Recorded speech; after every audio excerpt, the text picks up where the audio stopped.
اعوذ باللہ من الشیطان الرجیم بسم اللہ الرحمن الرحیم رب اشرح لی صدری ویسر لی امری واحلل عقدۃ من لسانی یفقہوا قولی رب زدنی علما اللہم فقہنا فی الدین۔ السلام علیکم ورحمۃ اللہ وبرکاتہ۔ جی، اسلامی عقائد ہماری بک ہے، کل اس کا فرسٹ لیکچر جو ہے وہ گزر چکا۔ اس کا ٹاپک تھا عقیدہ اور صحیح عقیدہ کا فائدہ۔ وہ ہم نے کل پڑھ چکا کہ عقیدہ کیا ہے۔ یہ دو چیزوں کو باندھنے کا نام ہے، اور اسلامی اصطلاح میں وہ کیا ہوتا ہے کہ دل کے ساتھ اللہ کے حکم کی گرہ، اور عقیدہ میں نے بتایا تھا یہ عقد گرہ سے نکلا ہے، اور فعیل کے وزن پہ مبالغے کا صیغہ، یعنی کہ عقیدہ بہت زیادہ مضبوط باندھنا۔ تو جتنا زیادہ آپ نے اللہ کے حکم کو اپنے دل کے ساتھ مضبوط باندھا ہے، اتنا زیادہ آپ کا وہ جو عقیدہ ہے، وہ جو سیٹ آف بلیفز ہے جو ہم نے کل پڑھا تھا، جو ہماری دل میں اللہ کے احکامات ہیں، وہ اتنے زیادہ مضبوط ہوں گے ہمارے دل میں۔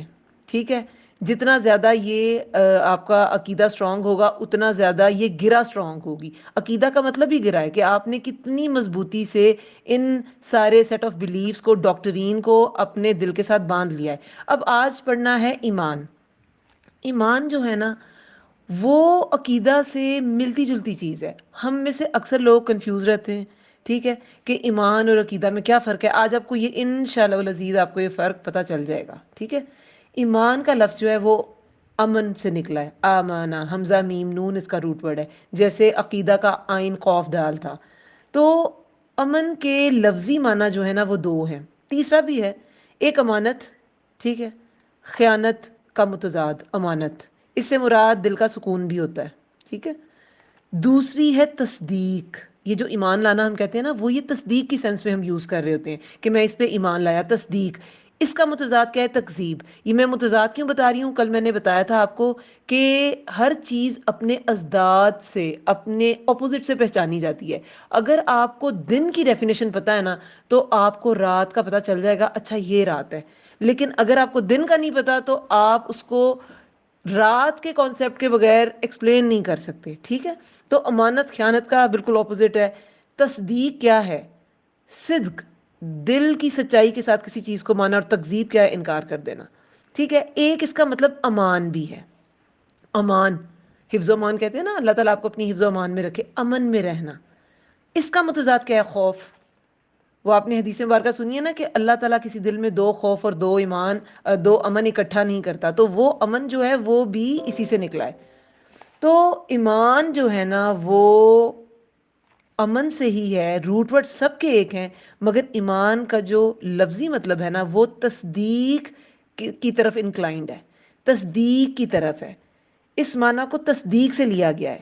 اور اس کا متضاد کیا ہے؟ ایمان کا متضاد پتہ ہے کسی کو؟ پتہ ہے کسی کو ایمان کا متضاد کیا ہے؟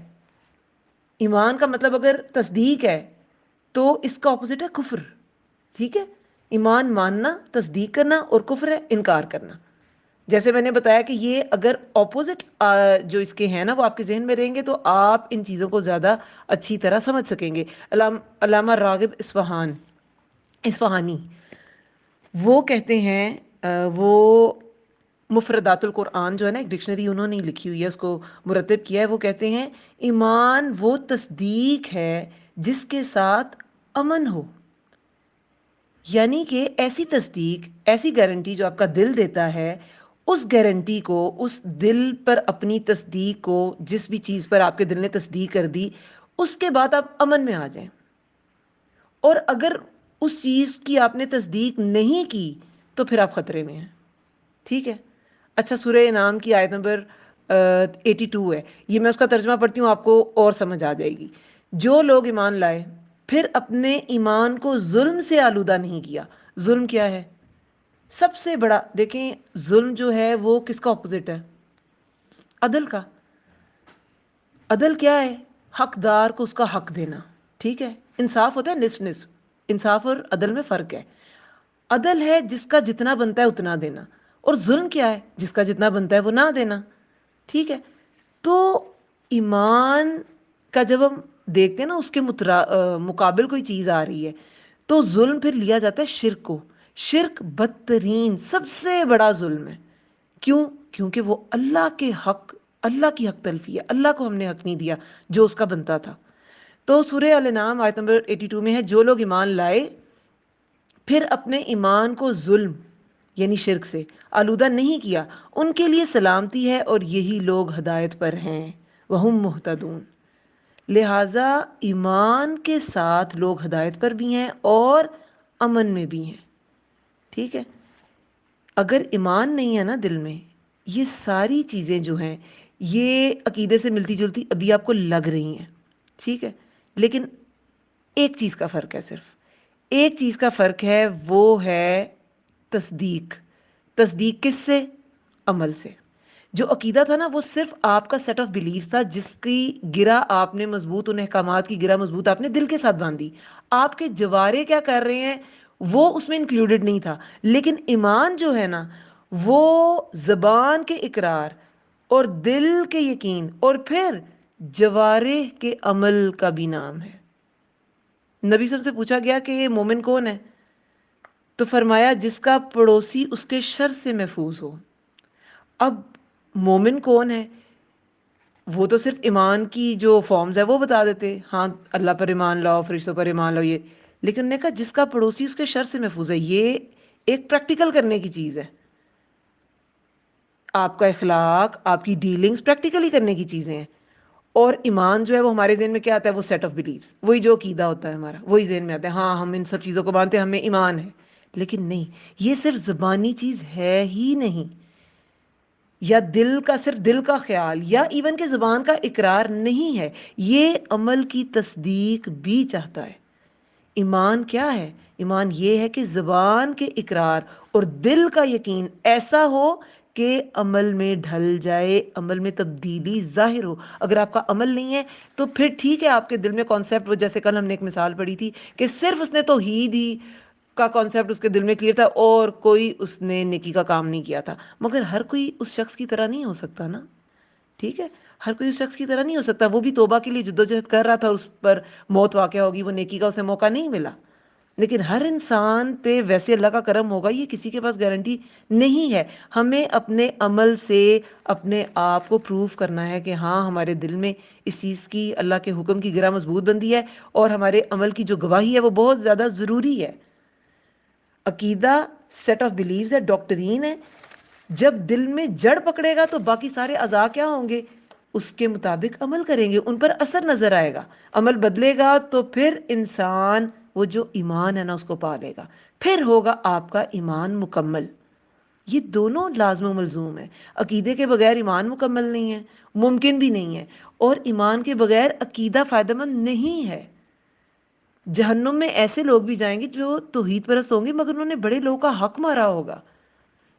آپ نے اس شخص کی مثال سنی ہوگی، حدیث مبارکہ میں آتی ہے کہ وہ ڈھیروں ڈھیر نیکیاں لائے گا اور بڑا کانفیڈنٹ ہوگا کہ میں تو جنت میں ہی گیا، لیکن پھر جب وہ اس کا حساب کتاب ہو رہا ہوگا تو ایک بہت بڑا ہجوم لوگوں کا آ جائے گا، اور جب وہ اپنے اپنے جو تقاضے پیش کریں گے، اس نے میرا حق مارا، اس نے مجھے یہ کیا، اس نے مجھے برا بھلا کہا، تو اس کے جو نیکیاں ہیں وہ ساری ان میں ڈیوائیڈ ہونا شروع ہو جائیں گی، ڈیوائیڈ ہونا شروع ہو جائیں گی، اور ایک وقت آئے گا کہ اس کی نیکیاں ختم ہو جائیں گی، لیکن ابھی بھی لوگوں کا حق باقی ہوگا، تو پھر ان لوگوں کے گناہ اس پہ ڈالے جائیں گے اور وہ جنت میں نہیں جا سکے گا۔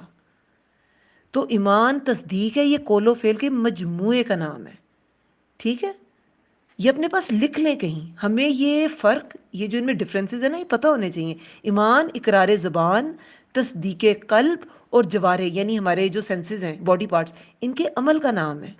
عمل ایمان میں داخل ہے۔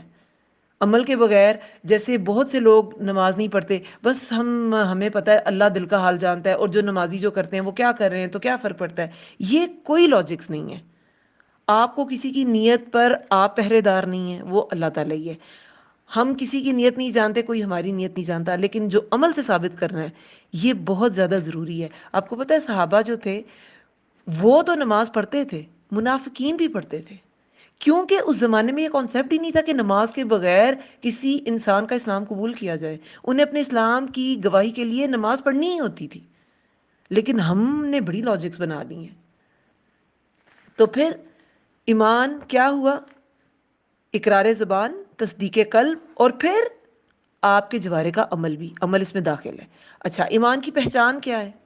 کیسے پتہ چلے گا کسی شخص میں ایمان ہے؟ حدیث مبارکہ میں آتا ہے جب تمہیں نیکی سے خوشی ملے اور برائی سے دکھ ہو تو تم مومن ہو. ٹھیک ہے. تو ہر نیکی، اب نیکی میں دیکھیں بہت ساری اس کی ڈیفینیشن ہے. اس میں عبادات بھی آتی ہیں، اس میں معاملات بھی آتے ہیں، اس میں آپ کے عقائد بھی آتے ہیں، عقائد کی درستگی بھی آتی ہے. سب نیکی میں شامل ہے. اور برائی کیا ہے؟ برائی میں سب کچھ شامل ہے. آپ کے معاملات کی، صرف یہ نہیں کہ آپ نے نماز چھوڑ دی تو آپ برے ہیں. اگر آپ نے کسی کے ساتھ برا معاملہ کیا، ہم نے برا معاملہ کیا، تو ہم تب بھی برے ہی ہیں. تو برائی سے دکھ ہو اور نیکی سے خوشی ملے، یہ ایمان کی نشانی ہے. یہ فرق ہے. جیسے وہ نماز کے بارے میں کیا آتا ہے، یہ انسان کے اسلام اور کفر میں فرق ہے. تو یہ ایمان کی بھی ایک بہت بڑی نشانی ہے نماز. تو اس کا ثبوت دینا ہے، ہر مسلمان کو دینا ہے. اچھا، ایمان کے بارے میں جو ایک ڈیٹیل حدیث آتی ہے ہمارے پاس، وہ حضرت جبریل، حدیث جبریل اسے کہتے ہیں. وہ میں آپ کو کوٹ کر دیتی ہوں تو وہ انشاءاللہ کافی کلیئر ہو جائے گا. حضرت عمر رضی اللہ عنہ سے روایت ہے کہ ایک دن ہم رسول اللہ صلی اللہ علیہ وسلم کے پاس ساتھ بیٹھے ہوئے تھے کہ ایک آدمی آیا جس نے انتہائی سفید کپڑے پہنے ہوئے تھے اور جس کے بال انتہائی سے آتے، اس پر نہ سفر کے آثار تھے اور نہ ہم میں سے کوئی سے پہچانتا تھا. وہ نبی اکرم صلی اللہ علیہ وسلم کے گھٹنوں سے اپنے گھٹنے جوڑ کر بیٹھ گیا اور اپنی ہتھیلیاں آپ صلی اللہ علیہ وسلم کی ران پر رکھ دی. ٹھیک ہے. اب یہ جو تھے نا، یہ ڈیٹیل حدیث ہے، لیکن میں آپ کو اس کو سمرائز کر کے بتا دیتی ہوں کہ اس شخص نے نبی صلی اللہ علیہ وسلم سے پوچھا، وہ بہت سفید لباس میں آیا لیکن سفر کے کوئی آثار نہیں تھے، اور اگر علاقے کا ہوتا تو اسے لوگ پہچان جاتے، لیکن کوئی پہچانتے بھی نہیں تھے کیونکہ وہ جبریل علیہ السلام تھے. اور وہ نبی صلی اللہ علیہ وسلم نے بعد میں بتایا کہ یہ جبریل علیہ السلام تھے، تمہارا دین سکھانے آئے تھے. تو جبریل علیہ السلام نے سب صحابہ کو سکھانے کے لیے نبی صلی اللہ علیہ وسلم سے کوشچن کیا کہ اسلام کیا ہے. تو نبی صلی اللہ علیہ وسلم نے اسلام کے ارکان بیان کیے کہ تم اللہ کی وحدانیت کا اقرار کرو، نماز، روزہ، زکوٰۃ، حج، اس کے بارے میں بتایا. پھر انہوں نے فرمایا، جبریل علیہ السلام نے پوچھا کہ ایمان کیا ہے؟ تو آپ سب نے فرمایا کہ ایمان یہ ہے کہ تو اللہ، اس کے فرشتوں، اس کی کتابوں، اس کے رسولوں، آخرت کے دن اور تقدیر کے اچھا برا ہونے پر ایمان رکھے. ٹھیک ہے. اور پھر اسلام، ایمان، تیسرا کیا پوچھا؟ احسان کیا ہے؟ تو پھر کیا فرمایا نبی صلی اللہ علیہ وسلم نے کہ احسان یہ ہے کہ تم اللہ کی عبادت اس طرح کرو جیسے تم اللہ کو دیکھ رہے ہو، اور اگر یہ نہیں ممکن تو کم از کم اس طرح کرو کہ وہ تمہیں دیکھ رہا ہے. تو یہ ہے ایمان، اسلام اور احسان. اب ان سب چیزوں میں ہمیں کیا سمجھ آتی ہے بات کی کہ آپ اسلام میں انٹر ہو گئے. دیکھیں ہر انسان کا ایک لیول ہے. ایک بدو نے جب پوچھا تھا کہ میں کیا کروں کہ جنت میں داخل ہو جاؤں، تو نبی صلی اللہ علیہ وسلم نے اسے صرف اسلام کے ارکان بتائے تھے کہ تم اللہ، کہتے میں اللہ اور اس کے رسول کا اقرار کرتا ہوں. تو انہوں نے کہا نماز، روزہ، زکوٰۃ دیا کرو. اور حج کا مطلب یہ جو بیسک ارکان ہے نا اس کا بتایا تھا. کہتے کیا مجھے جنت مل جائے گی؟ کا انہوں نے کہا ہاں، پوری پوری، یعنی کہ ملے گی. اس کے لیے وہی تھا. لیکن آج کے زمانے میں دنیا گلوبل ولیج، ہمارے پاس صلاحیتیں زیادہ ہیں، ہمارے پاس فیسلٹیز زیادہ ہیں، اللہ نے اولاد دی، مال دیا، گھر بار دیا، ہم پر بہت سی چیزوں کے سوال ہیں. تو ہم صرف اس پر نہیں رہ سکتے، اس کو احسن طریقے تک لے کے جائیں. ٹھیک ہے. یہ چیزیں تو باٹم لائن ہے، ان کو تو کرنا ہی ہے، لیکن اپنے عمل میں تبدیلی لانی ہے، ایمان کو مکمل کرنا ہے. ایمان میں کمی زیادتی ہو جاتی ہے. آپ کو پتہ ہے ایمان پرانا بھی ہو جاتا ہے، اس میں کمی بھی ہو جاتی ہے. پرانا کیسے ہو جاتا ہے؟ سورہ انفال کی آیت نمبر 2 ہے کہ ہماری آیات پر تو وہی لوگ ایمان لاتے ہیں کہ جب انہیں ان آیات سے نصیحت کی جاتی ہے تو سجدے میں گر پڑتے ہیں اور اپنے پروردگار کی تعریف کے ساتھ تسبیح کرتے ہیں اور تکبر نہیں کرتے. ٹھیک ہے. اب یہاں پر وہ سارے پوائنٹس میں اب ڈسکس کروں گی جن کی عدم موجودگی میں آپ کے ایمان میں کمی ہو جاتی ہے. اور ایمان میں کمی ہوتی ہے، یہ کوئی کانسٹنٹ چیز نہیں ہے، ایمان گھٹتی بڑھتی چیز ہے. وہ حدیث مبارکہ میں آتا ہے نا، یقیناً ایمان تمہارے پیٹ میں اس طرح پرانا ہو جاتا ہے جس طرح کپڑا پرانا ہو جاتا ہے. سو تم اللہ تعالیٰ سے سوال کیا کرو، وہ تمہارے دلوں میں ایمان کی تجدید کر دے گا. ٹھیک ہے. سورہ توبہ میں بھی وہ حوالہ آتا ہے کہ اس واقعہ نے ایمان والوں کو ان کے ایمان میں بڑھا دیا. اللہ اور اس کے وعدے سچے ہو گئے تھے نا. سورہ توبہ میں یہ جو غزوہ کا ذکر ہے اور اس میں انہیں کامیابی ملی تو اللہ کا وعدہ سچا ہو گیا. تو ایمان والوں کو ان کے ایمان میں بڑھا دیا گیا. یہ گھٹتی بڑھتی چیز ہے تبھی بڑھایا گیا. ٹھیک ہے, لہٰذا ایمان گھٹتی بڑھتی چیز ہے, اور یہ کن چیزوں سے کم ہوتا ہے اسے ہمیں بچنا ہے, اور یہ کن چیزوں سے زیادہ ہوتا ہے اس پر ہمیں فوکس کرنا ہے. سب سے پہلے جو میں نے ابھی سورہ انفال کی آیت نمبر 2 پڑھی ہے نا, اسے ہمیں کیا پتہ چلتا ہے کہ ہماری آیات پر تو وہی لوگ ایمان لاتے ہیں جب آیات پڑھی جاتی ہیں تو وہ سجدے میں گر پڑتے ہیں. یعنی کہ اگر ہم قرآن پڑھ کر بھی سجدے میں نہیں گرتے, ہم اپنے آپ کو سرنڈر نہیں کرتے, یہ سجدے کا مطلب یہ نہیں ہے کہ جہاں سنے وہیں سجدے پہ گر جائیں. ٹھیک ہے, یہ اپنے آپ کو سرنڈر کرنے کی بات ہے. سجدہ وہ تو تلاوت سجدہ ہوتا ہی ہے, جو آیت سجدہ آتی ہے جب تو وہ ایک الگ چیز ہے, لیکن سمجھنا کیا ہے کہ اپنے آپ کو سرنڈر کر دینا ہے, اپنے پرانے طریقوں پر جم کر نہیں بیٹھے رہنا. اگر ہم اپنے پرانے طریقوں کو قرآن پڑھ کے بھی بہتر سمجھتے ہیں اور ان کو فوقیت دیتے ہیں اور اپنے باپ دادا کے طریقوں کو بہتر سمجھتے ہیں, تو پھر ہم نے اپنا آپ سرنڈر نہیں کیا. اسلام کا مطلب ہی کیا ہے؟ ٹوٹل سبمیشن, سلمہ سے نکلا ہے, سپردگی, ٹوٹل سبمیشن. تو ٹوٹل سبمیشن آپ کی ایمان کو بڑھاتی ہے. اور کیا چیز بڑھاتی ہے ایمان کو, اور کیا چیز ایمان میں کمی کرتی ہے؟ ایک تو اگر آپ نے قرآن کی آیات کو دل سے نہیں مانا, دیکھیں آج کتنی خوبصورت آیت نمبر 85 سورہ بقرہ میں کیا کہا گیا ہے کہ کیا پھر تم ایمان لاتے ہو کتاب کے بعض حصے پر اور تم کفر کرتے ہو بعض کا.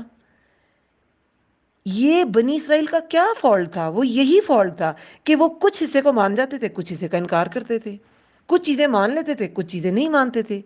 اپنے ہی ساتھیوں کو قید بھی کرتے تھے, فدیہ دے کے چھڑا بھی لیتے تھے, حالانکہ اپنے ساتھیوں کو قید کرنا انہیں منع تھا. تو ایمان لانے کے بعد کی یہ برائی ہے کہ آپ کچھ تو قبول کر لیں اور کچھ آپ نہ کریں قبول, اپنی ذات کو اوپر رکھیں. اور اس کا نتیجہ اس آیت میں اینڈ پہ لکھا ہے, 85 آیت آپ دوبارہ دیکھیے گا, خزی فی الحیات دنیا, دنیا کی زندگی میں رسوائی ہے ایسے لوگوں کے لیے, اور قیامت کے دن وہ شدید ترین عذاب کی طرف لوٹائے جائیں گے. یہ آج جب میں دورہ سن رہی تھی تو میں نے کہا یہ کتنی ریلیٹیبل ہے آج کے ٹاپک سے. تو ایمان لانے کے بعد کی یہ خرابیاں ہیں, اس سے ایمان میں کمی ہوتی ہے. تو اللہ کی کتاب پہ سرنڈر کر دینا ہے, سمعنا و اطعنا, میں نے سن لیا, میں نے اطاعت کی. پھر دوسری, نبی صلی اللہ علیہ وسلم سے محبت میں کمی. اگر نبی صلی اللہ علیہ وسلم سے ہم محبت کا حق ادا نہیں کرتے تو پھر ہمارا ایمان مکمل نہیں ہے. صحیح بخاری کی حدیث ہے, تم میں سے کوئی شخص اس وقت تک مومن نہیں ہوگا جب تک میں اسے اس کے والد اور اس کی اولاد اور تمام لوگوں سے زیادہ محبوب نہ ہو جاؤں. یہ بیسک چیزیں ہیں جو ایمان میں کمی کر سکتی ہیں, اور انہی پر اگر ہم دوام اختیار کریں تو ایمان بڑھے گا. پھر گناہ سے ایمان کم ہو جاتا ہے, مسلسل گناہ کرتے رہنے سے. حدیث مبارکہ یہ بھی صحیح بخاری کی حدیث ہے, زانی جس وقت زنا کرتا ہے وہ مومن نہیں ہوتا, شراب پینے والا جس وقت شراب پیتا ہے وہ مومن نہیں ہوتا, چور جس وقت چوری کرتا ہے وہ مومن نہیں ہوتا, لوٹ مار کرنے والا مومن نہیں ہوتا جس وقت لوٹ مار کر رہا ہوتا ہے اور لوگ کی نظریں اس کی طرف اٹھی ہوتی ہیں. یہ سارے گناہوں میں پڑ جانا, اور گناہ کا سب سے بڑا عذاب جو دنیا میں ملتا ہے وہ پتہ ہے کیا ہوتا ہے؟ اگلے گناہ کے لیے آپ کا شیر ہو جانا.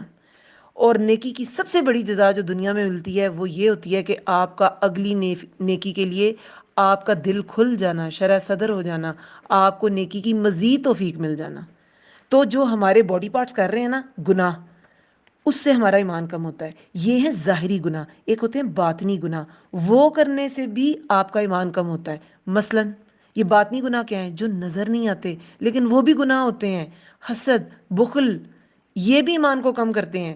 حدیث مبارکہ ہے کسی بندے کے دل میں ایمان اور حسد دونوں چیزیں اکٹھی نہیں ہو سکتی. ایک باکس میں دو چیزوں کی جگہ ہے, آپ ایک چیز کا سائز بہت بڑھا دیں تو دوسرا چھوٹا ہو جائے گا نا, دوسری آپ کو تھوڑی ہی رکھنی پڑے گی. تو اسی طرح اگر آپ حسد کو بڑھاتے جائیں گے تو ایمان تھوڑا ہوتا جائے گا. یہ ایمان کی منافی چیز ہے. ایک اور حدیث مبارکہ میں آتا ہے کسی مسلمان کے دل میں ایمان اور بخل اکٹھے نہیں ہو سکتے. تو یہ ساری چیزیں ایمان کو کم کرتی ہیں, اور ایمان کی تکمیل کرنے والے اعمال کون سے ہیں ان پہ ہمیں فوکس کرنا ہے. کون سا عمل سب سے افضل ہے؟ یہ نبی صلی اللہ علیہ وسلم سے جب پوچھا گیا تو انہوں نے کیا فرمایا؟ اللہ اور اس کے رسول پر ایمان لانا. اب پوچھا تو عمل گیا, اور یہ تو ایک کانسیپٹ ہے. تو کیا سمجھ آئی؟ ایمان میں عقیدہ اور عمل دونوں داخل ہیں. جب انہوں نے عمل کا پوچھا تو ادھر عقیدہ بتایا. پیچھے ہم نے جو حدیث پڑھی اس میں عقیدے کا پوچھا کہ مومن کیا ہے، تو انہوں نے کہا جس کے شر سے پڑوسی محفوظ رہے، تو عقیدہ بتا دیا، عمل بتا دیا. تو یہ دونوں چیزیں ایمان میں داخل ہیں. ایمان میں عقیدہ اور عمل دونوں داخل ہیں. اسلام کے ارکان بھی عمل کا حصہ ہے. توحید جیسے ابھی بتایا کہ اللہ تعالیٰ اور اس کے رسول پر ایمان لانا، یہ سب سے افضل عمل ہے. پھر دیکھیں نماز، یہ بھی ایمان میں داخل ہے. کیونکہ دیکھیں قرآن میں جو تحویل قبلہ کی آیت ہے اس میں کیا کہا گیا ہے کہ اللہ تعالیٰ تمہارا ایمان ضائع نہیں کرے گا. کہ جب مسلمانوں کو یہ ڈر ہوا کہ جو ہم نے جب ہمارا قبلہ ڈیفرنٹ تھا تب جو نمازیں پڑھی ان کا کیا ہوگا، تو اللہ نے فرمایا تمہارا ایمان ضائع نہیں کرے گا اللہ تعالیٰ. تب ایمان نماز کو کہا گیا ہے. تو نماز بھی ایمان کا حصہ ہے. پھر روزہ بھی ایمان کا حصہ ہے. یا ایھا الذین آمنوا کتب علیکم الصیام، پڑھا ہے نا، یہ بھی سورہ بقرہ میں ہے کہ تم پر روزے فرض کیے گئے ہیں. یہ ایمان والوں سے خطاب کر کے کہا گیا ہے. ایمان کی شرط ہے یہ. جہاد بھی ایمان میں داخل ہے. اب یہ جہاد کیوں ایمان میں داخل ہے؟ یہ کیسے ہو گیا ایمان میں داخل؟ کیا وجہ نظر آتی ہے؟ دیکھیں نبی صلی اللہ علیہ وسلم نے فرمایا جو شخص اللہ کی راہ میں نکلتا ہے، اب جو اللہ کی راہ میں نکلتا ہے نا، وہ اللہ کا علم پھیلانے کے لیے بھی نکل سکتا ہے، وہ حج عمرہ کے لیے بھی نکل سکتا ہے، وہ جہاد کے لیے بھی نکل سکتا ہے. یہ سب چیزیں اللہ کے لیے آپ کرنے کے لیے نکلتے ہیں. ٹھیک ہے، جو شخص اللہ کی راہ میں نکلا اللہ اس کا ضامن ہو گیا. اللہ تعالیٰ فرماتا ہے اس کو میری ذات پر ایمان اور میرے رسولوں کی تصدیق نے نکالا ہے. یعنی کہ وہ جس لیے بھی نکلا ہے اس کے پیچھے اس کا عقیدہ کیا تھا؟ اللہ کی ذات پر ایمان اور رسولوں کی تصدیق. میں ضامن ہوں کہ یا تو اس کو ثواب یا مال غنیمت کے ساتھ واپس کر دوں یا جنت میں داخل کر دوں، یعنی شہید ہونے کے بعد جنت میں داخل کر دوں. تو پھر جہاد بھی کیا ہوا؟ ایمان کا حصہ ہوا. تو ایمان کی تکمیل والے یہی اعمال ہیں. ایمان کی حلاوت آپ کے دل میں، ہم سب کے دل میں اسی طرح پیدا ہوگی. ہم اللہ اور اس کے رسول کے لیے سرنڈر کر دیں، ان کے احکامات کے لیے سرنڈر کر دیں. ہم آپس میں اپنے تعلقات کو بہتر کریں، ہم گناہوں سے بچیں، باہم محبت کریں. وہ حدیث بارکہ ہے نا، تم جنت میں داخل نہیں ہو سکو گے جب تک ایمان نہ لاؤ، اور تم ایمان نہیں لا سکتے جب تک آپس میں محبت نہ کرو. کیا میں تمہیں ایسی بات نہ بتاؤں کہ تم اس پر عمل کرو تو تمہارے درمیان محبت پیدا ہو جائے گی، آپس میں سلام کو رواج دو. تو سلام صرف محبت پیدا کرنا آپ کے ایمان کو بڑھاتا ہے. تو لوگوں کی خیر خواہی کریں. آج کیا پڑھا ہے ہم نے؟ وَقُولُوا لِلنَّاسِ حُسْنًا، لوگوں سے احسن طریقے سے بات کریں. یہ بہت سی چیزوں کو، بہت سے معاملات کو خود بخود سلجھا دے گا. بہت سی چیزوں کو، بہت سے معاملات کو سلجھا دے گا. آپ کو ایمان میں، سب سے بڑی بات ہے، آپ کو ایمان میں بڑھا دے گا. تو اللہ تعالیٰ ہم سب کو ایمان میں بڑھائے، ہمیں اس کو بڑھاتے رہنے کی توفیق دے. اس کے لیے کرنا کیا ہے؟ دیکھیں سب سے پہلے یہ دلوں میں، یہ ہمارے پیٹوں میں پرانا ہو جاتا ہے نا، تو پھر کیا کیا جائے؟ کوئی اس کی ٹپس ہونی چاہیے کہ جس سے ہمیں، جس کو ہم فالو کر کے اس کو بڑھاتے رہیں. سب سے پہلے قرآن کے ساتھ جڑیں. قرآن کی آیات کو جب ہم سرنڈر کریں گے ہمارا ایمان بڑھے گا. ایمان والوں کے ساتھ، قرآن والوں کے ساتھ جڑیں، قرآن کی مجلس کے ساتھ جڑیں. ایسے لوگ کی صحبت اختیار کریں جن کو دیکھ کر اللہ یاد آتا ہے. تو ایک وقت آئے گا کہ آپ بھی ان لوگوں میں شامل ہو جائیں گے جن کو دیکھ کر اللہ یاد آتا ہے. آپ بھی حزب اللہ ہو جائیں گے. آج پڑھا ہے نا آپ نے فرسٹ پارہ میں حزب اللہ. تو اللہ تعالیٰ ہمیں حزب اللہ بنائے، ہمیں ان لوگوں میں سے بنائے جنہیں دیکھ کر اللہ یاد آتا ہے. اللہ تعالیٰ ہمارے ایمان کو قائم رکھے، ہمارے ایمان کو مضبوط رکھے، ہمیں ایمان میں بڑھاتا رہے. آمین رب العالمین. باقی انشاءاللہ کل سے اس کے باقاعدہ اجزاء سٹارٹ کریں گے ہم. اللہ تعالیٰ پر ایمان، اس کے کیا تقاضے ہیں، وہ سب انشاءاللہ کل کے لیکچر میں ہوگا. باقی اللہ تعالیٰ آپ سب کو اپنی حفظ و امان میں رکھے، آپ کے ایمان حفاظت میں رہیں، آپ کو امن و سلامتی میں رکھے. آمین رب العالمین. سبحانک اللہم و بحمدک، نشہد ان لا الہ الا انت، نستغفرک ونتوب الیک. السلام علیکم ورحمۃ اللہ وبرکاتہ.